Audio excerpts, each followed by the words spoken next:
Hi everybody, new lesson for today, solving inequalities using multiplication and division. So remember, inequalities is, instead of having an equal sign where it's an equation, we're going to have things like this, where we have our less than symbol, or our less than or equal to symbol, greater than symbol, or greater than or equal to. And remember, when we're solving inequalities, really we're solving these just like we do when we solve equations. Alright, so we're just going to be doing inequalities today, but today we're going to be doing them where they have multiplication and division involved in them.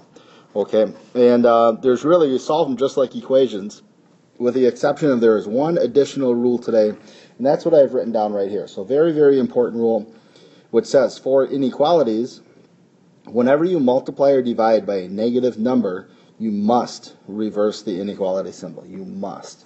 So what that's talking about is this. One special rule today. If I have a problem that's going to be something like this, negative 2x plus 5 equals 15. Okay, on a problem like this, I shouldn't put equals. I'm going to put greater than or equal to. On a problem like this, what's going to end up happening is this. Well, and I won't do the whole problem, but if I wanted to solve this, I'm going to have to get rid of that plus 5 by minusing 5. So we know that's going to happen at some point. Okay, and without doing this whole thing, I know not only am I going to get rid of that plus 5 by minusing 5, but at some point I'm also going to have to get rid of this negative 2 that's being multiplied by x. And what's going to happen is because that's negative 2 times x, I get rid of that by dividing by negative 2. Well, here's what ends up happening, because this is the rule. It says whenever you multiply or divide by a negative number, you must reverse the inequality symbol. Well, this is what we're talking about. We're going to end up dividing by negative 2 here, because that's how I get these things to cancel out. So that's the whole point, all right? When I divide by a negative, this inequality symbol, which is a greater than or equal to, eventually I'm going to have to switch that around and make it a less than or equal to. You're just going to flip the direction, okay? And that's going to be part of solving the equation. And we'll do a couple like that so you can see it. So that's if you end up dividing by a number. The other thing is if you end up doing something like this. If I have x over negative 7 is greater than 5, okay, you got to think about what's happening. What we're really looking at here with this rule is what's with the variable right now. Because I see that divided by negative 7, what I'm going to have to do to get rid of it is multiply by negative 7. And that's where the rule comes into play. Because I'm multiplying by negative 7, this inequality symbol, which is a greater than, before I'm done with the problem, we're going to have to switch it and make it a less than symbol. Okay, so that's the one new thing with today's lesson.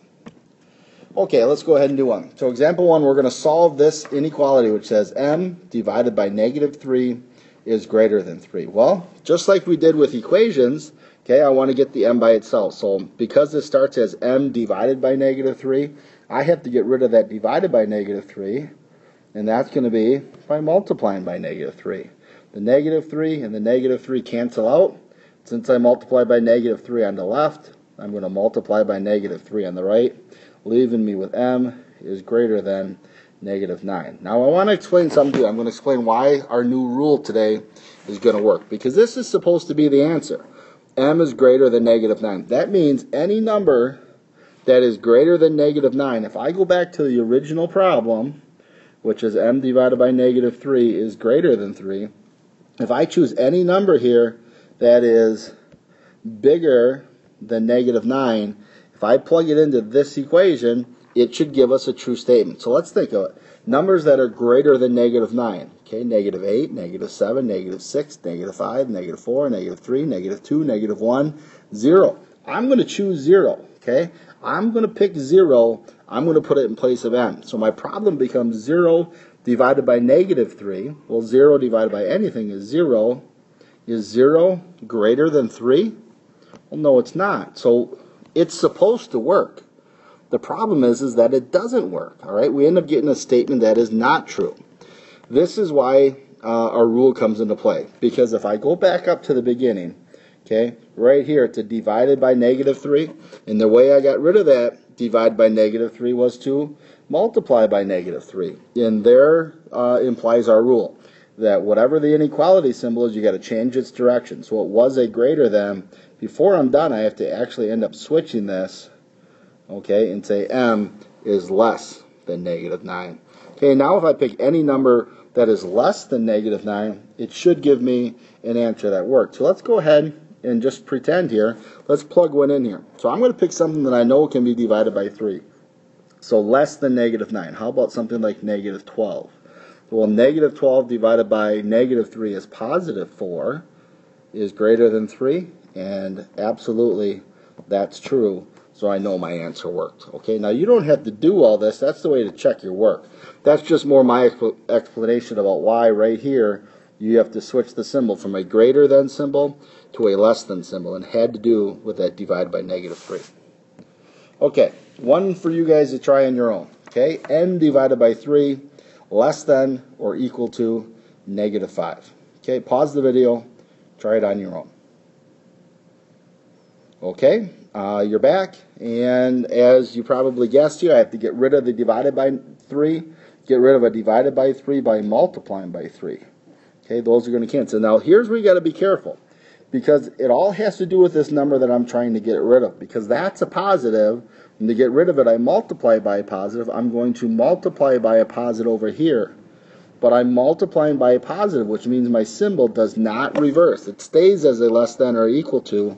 Negative 5 times 3 gives me negative 15. There's my answer. Now, a lot of you might say, well, yeah, Mr. Hunter, but right here you're multiplying by a negative, so you should switch the sign. And that's not the case. We're not going to switch the sign because it all has to do with this number right here. It's the number that's with the variable. Because that's a positive, that means that the sign is going to stay the same. Okay? Now, I didn't say it in the directions here to graph your solution, but just like the adding and subtracting inequalities, if they ask us to graph our solution, we're still going to do this, where the negative 15 goes in the middle, two numbers bigger than it, like negative 14 and negative 13. Two numbers smaller is negative 16 and negative 17. Okay, and we're looking for n can be anything less than or equal to negative 15. So less than or equal. The ones that are smaller than negative 15 are the ones that go this direction. So we're going to shade in our line here. We're going to shade in our arrow completely. And because it's or equal to, that means it can be negative 15. So I fill in the circle as well. So again, that's if they ask you to graph the solution. So you got to read the question carefully. Sometimes they ask you to graph your solution. Sometimes they don't. Okay, last problem. This one's for you guys. Go ahead and try it on your own. Pause the video. Okay, you're back checking your answers. This is a negative 10 times t, so I can get rid of it by dividing by the negative 10. And listen to my voice. We're dividing by negative 10, which means this inequality symbol is going to switch around and become a less than or equal to, because I was dividing by the negative 10. So I get t is less than or equal to. Over here I divide by negative 10. Positive 34 divided by negative 10. Positive divided by negative gives me a negative answer. And if I do 34 divided by 10, maybe off to the side here, you do a little work, and you realize, okay, that's 34.0. 10 goes into 34 3 times. 4 left over, bring down the 0. 10 goes into 44 times. Okay, so I get a negative 3.4. Again, since I didn't ask us to graph our solution, then I don't have to do that. Okay, that's today's lesson. Good luck.